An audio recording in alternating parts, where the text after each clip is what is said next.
bonjour à tous, soyez les bienvenus, on est évidemment en direct et aujourd'hui dans INSEM, on vous propose un petit peu d'évasion au sommaire. Arti Montagnière à la transhumance des arts, c'est un spectacle vivant itinérant imaginé par Nano Métivier et Dominique Paolini, ils sont nos invités, bonjour messieurs. Bonjour. Florian, bonjour, vous nous proposez une découverte alors des festivals les plus farfelus à travers le monde. Non, je rigole. Oui, c'est exactement ça, on fera un point tout à l'heure. Hein. On va bien rigoler. Ouais. Oui. On n'ira peut-être pas à tous. On va réfléchir. Qui pourrait vous intéresser. Mathéo, bonjour. Avec vous, nous reviendrons sur l'origine de la montagnière, justement. Oui, c'est ça. On va revenir au sens propre du mot montagnière et même l'inverse, l'impiadir. Très bien. Enfin, à 13h, nous vous parlerons de l'avantage de la traction animale, maraîchage, débardage. Cette technique ancestrale revient sur le devant de la scène. Et c'est Magali Gaudier et Thierry Angot qui vont nous parler de cette méthode. Justement, si vous avez des questions à leur poser, vous pouvez le faire en nous appelant au numéro de téléphone qui s'affiche ou en nous écrivant sur Facebook. Vous veillez. Nous veillons. Vous êtes actifs. Oui. Très. L'intérêt. Très, ne vous inquiétez pas. Allez, c'est parti. On démarre notre première partie donc.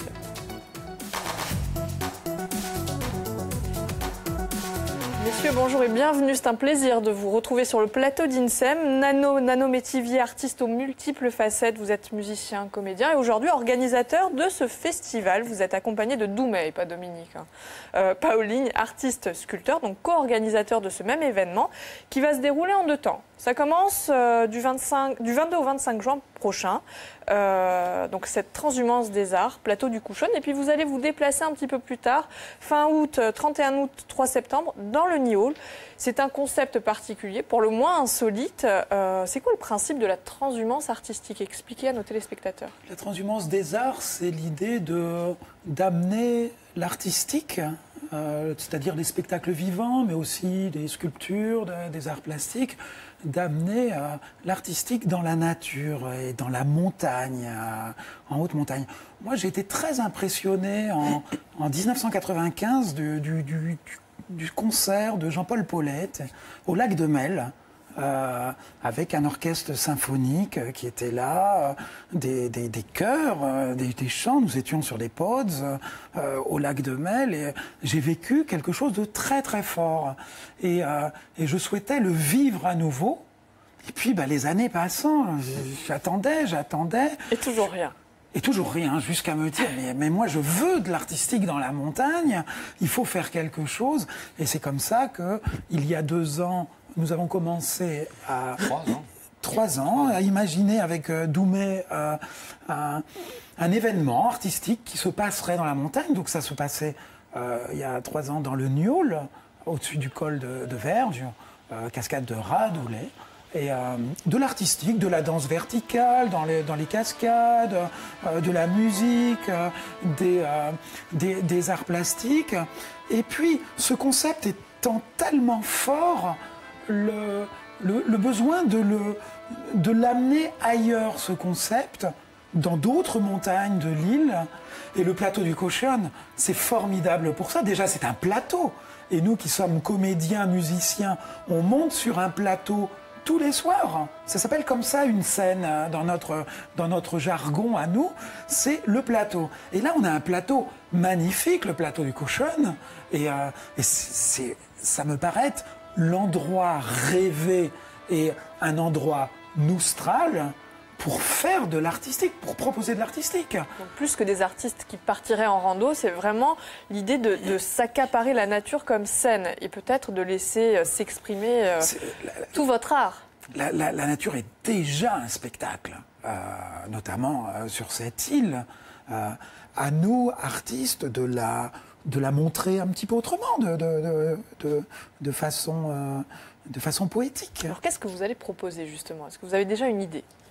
Oui, il y a une troupe d'artistes, insulaires et d'ailleurs, qui sont là pendant 4 jours, du 22 juin au 25 juin, et de 11h à 16h, il y a de façon ininterrompue une sorte de cabaret de la nature. Cabaret de la nature. Oui, entre danse, théâtre, clown, musique, des expériences cinématographiques. On va pouvoir voir des films à l'intérieur de troncs d'arbres. qui sont vieux, qui sont mourants, mais qui offrent encore des cavités dans lesquelles on peut rentrer la tête. Voilà, je pense à Julie Péréard qui nous prépare le cinéma de Julie sur le plateau du Cochin. Donc c'est pour dire que c'est de l'artistique autrement, tout simplement. Alors là, Nano, ce que vous nous expliquez, ça laisse pas forcément beaucoup de place à l'improvisation. Ça se prépare. C'est pratiquement que de l'improvisation, justement. Le cinéma dans un tronc d'arbre ? Alors peut-être oui. En fonction des artistes. C'est vrai que niveau technique, peut-être, ouais, ça se prépare. Ouais. Là, il y a un petit peu technique, donc il va y avoir une préparation. Mais sinon, sur la plupart des activités, ce qui se passe là-haut, c'est principalement...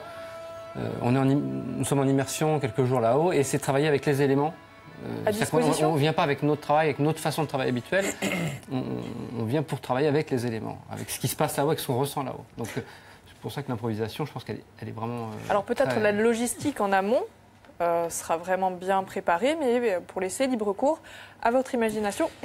Pardon, ensuite. Évidemment, parce que nous avons envie de faire confiance aux artistes qui savent créer dans toutes les conditions, parce qu'on parle de montagne, mais la montagne, c'est aussi des fois la pluie, c'est le froid, c'est le brouillard. Ouais, en ce moment. Ouais, c'est ça. Et puis je me posais la question, justement, en fonction de la météo, vous vous adaptez, il peut arriver que vous ne jouiez pas à cause de la météo? Ce sera différent. Ouais. Non, le festival Artimuntaniera aura lieu, quoi qu'il arrive, et nous jouerons, quoi qu'il arrive, parce que jouer et créer, pour la famille artistique que nous avons réunie, c'est vital. Il n'y a pas de vacances chez ces artistes-là, il n'y a pas de retraite, il n'y a pas de grève, il y a une nécessité de créer, qu'il pleuve, qu'il neige. Vous n'avez pas regardé la météo, surprise. Non, et je crois... Cette année, vous ne pas quoi. Oui, c'est vrai. C'est une manière aussi de s'adapter et de faire de l'impro. Et j'ai envie de dire que le festival sera encore plus beau s'il fait mauvais temps. C'est clair. Parce que... J'adore votre optimisme. Parce qu'il va falloir imaginer des choses, se cacher dans des grottes, se cacher sous des arbres. Donc c'est une aventure. Quoi qu'il en soit, aventure artistique. Pour les artistes et donc, surtout pour le public. Très très rapidement, vous avez dit une troupe d'artistes, mais qu'est-ce qu'on va retrouver exactement? Qui seront les artistes présents? Alors, ce sont des artistes... Vous avez parlé de Julie, Doumet. Orso sera là un petit peu. Combien en tout? Il va y avoir un groupe de 8. 8, d'accord. De 8 artistes. Clowns. Enfin, ils n'ont pas vraiment d'étiquette. Ils ne sont pas vraiment d'étiquette. On a un musicien, on a un sculpteur, on a une réalisatrice, un clown. Oui, il y a des... Clown, comédien, musicien. Oui. Une jeune femme qui danse dans les arbres, par exemple. Wow. Qui fait de la danse verticale, qu'on a vu tout à l'heure. Dans la cascade. Alors, vous allez mettre à contribution, bien évidemment, les artistes, mais pas que. Vous attendez quand même une participation active du public, une participation qui ne soit pas uniquement contemplative. Bah déjà, il faut accéder à la montagne. Il fait une démarche, le public, pour aller... Ça se mérite, d'accord. Il faut une démarche. Il faut aller jusqu'à Tsikavo, puisqu'on est sur la commune de Tsikavo, sur le plateau de Cochin.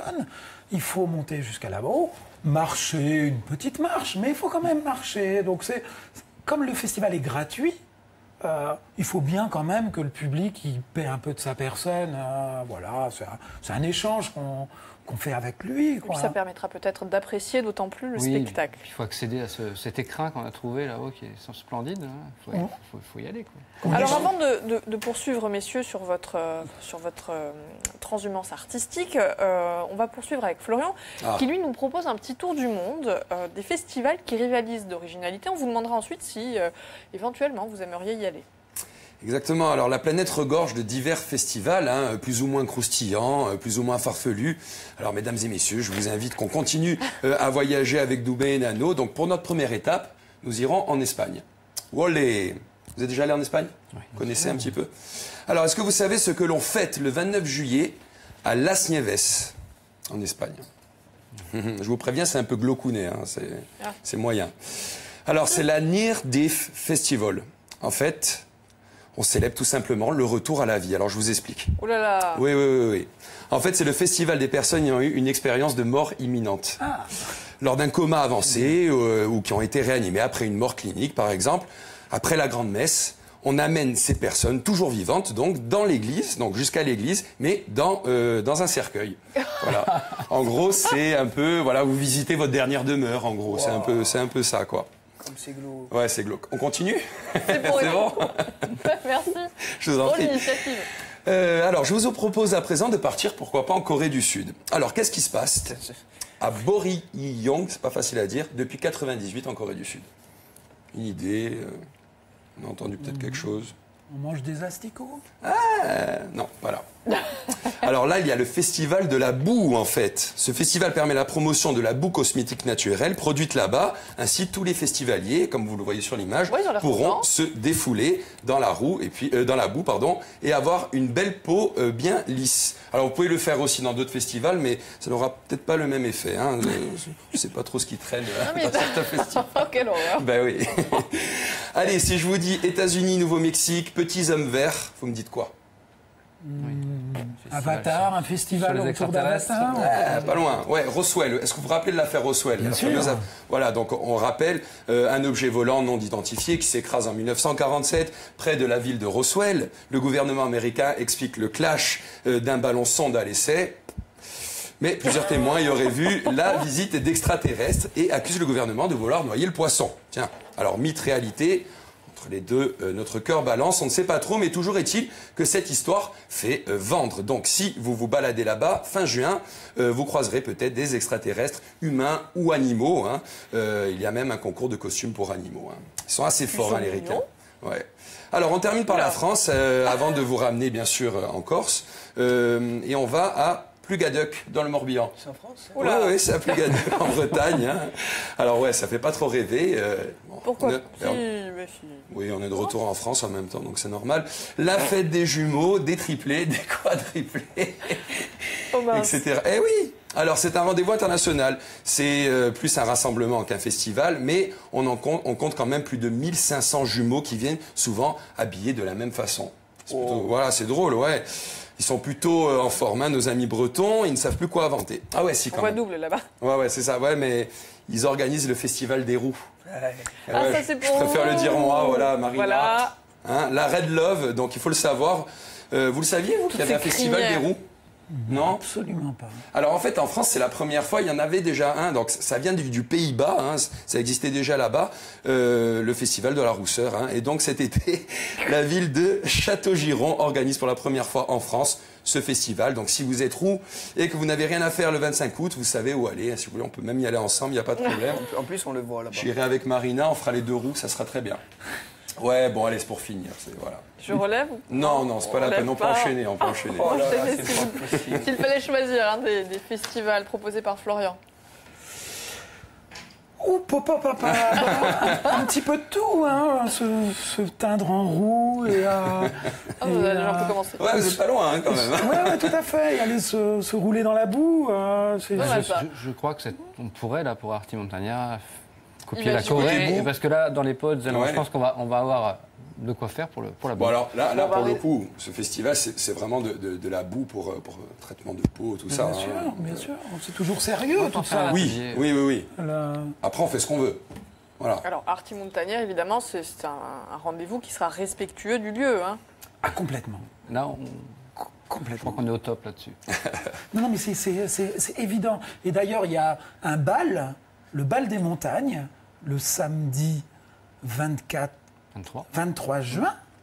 Et on ne le fait pas exactement au même endroit pour préserver les pods. Pour ne pas piétiner. Tout simplement. Le bal est un petit peu décalé.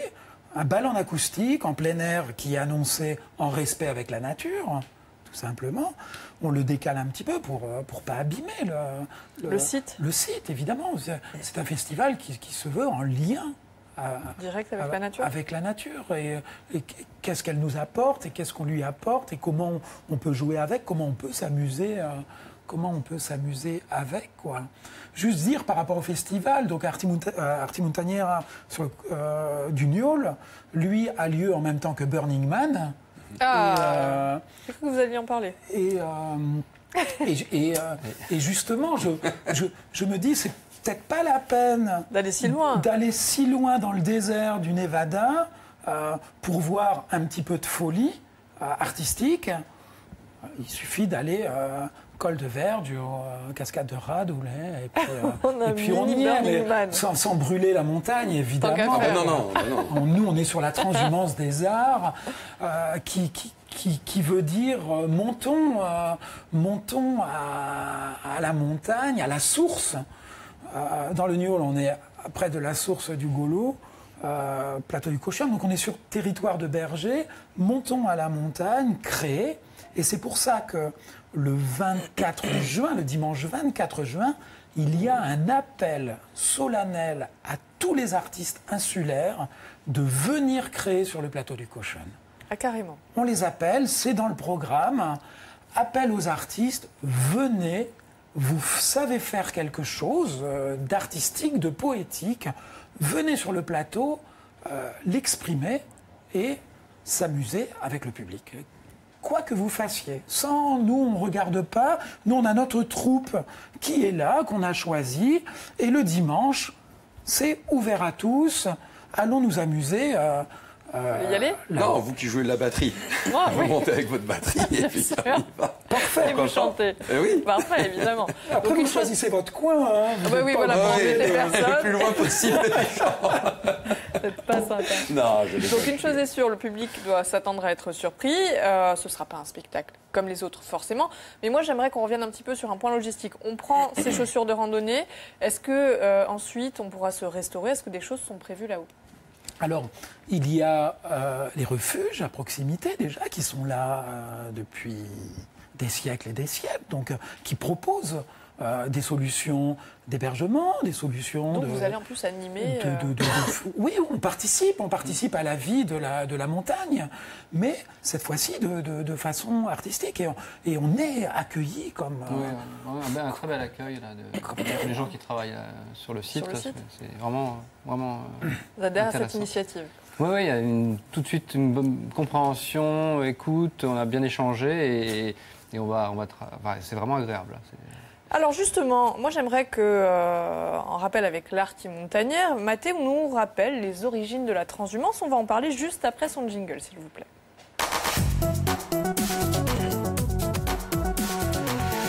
Oui, on parle de votre festival Arti Montagnière, mais l'origine du mot à montagniera, qu'est-ce que c'est au sens propre? Donc la montagniera è una parola carca di tradizioni pastoreccia in Corsica e in altro, montagna che usa verbio all'inverso in piaggia, era liato a vita di pastori fatta di mossa tra pianuri e alturi. Allora, chi è a montagniera dunque è quando i pastori codano gli animali in montagna verso il periodo di maggio, quando comincia a zicchi, a fare bello tempo. A montagniera o a montanera in sultanaccio si faccia in i bascuri, che sono i pascuri, è tutto ciò che cresce dunque all'arba, i cacci, i frutti, i grana, di modo a nutrisce gli animali.